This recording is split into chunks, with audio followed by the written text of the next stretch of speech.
আদালতে দায় স্বীকার করে ক্ষমা চাইলেন। পর্নোগ্রাফির সঙ্গে জড়িত থাকার অভিযোগে গ্রেফতার হওয়া বাংলাদেশি পর্ন তারকা যুগল মোহাম্মদ আজিম ও বৃষ্টি আদালতে দায় স্বীকার করে জবানবন্দি দিয়েছেন। আজ রবিবার ঢাকার মেট্রোপলিটন ম্যাজিস্ট্রেট মোহাম্মদ জুয়েল রানা ও মেহেরা মাহবুবের পৃথক দুই আদালত তাদের জবানবন্দি রেকর্ড করেন। এরপর তাদেরকে কারাগারে পাঠানো হয়েছে। এদিন রিমান্ড শেষে তাদের আদালতে হাজির করা হয়। এরপর মামলার তদন্তকারী কর্মকর্তা সিআইডির উপপরিদর্শক মিজানুর রহমান তাদের ১৬৪ ধারায় জবানবন্দি রেকর্ড করার আবেদন করেন। আবেদনের পরিপ্রেক্ষিতে তাদের জবানবন্দি রেকর্ড করা হয়।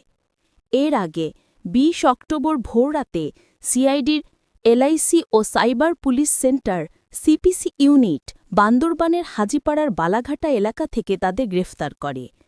মামলা সূত্রে জানা গেছে, একাধিক আন্তর্জাতিক পর্ন ওয়েবসাইটে তারা ভিডিও আপলোড করত। এভাবে খোলাখুলি প্রচারণার পাশাপাশি সামাজিক যোগাযোগ মাধ্যম টেলিগ্রাম, ফেসবুক ও ইনস্টাগ্রাম ব্যবহার করেও তারা প্রচারণা চালাত।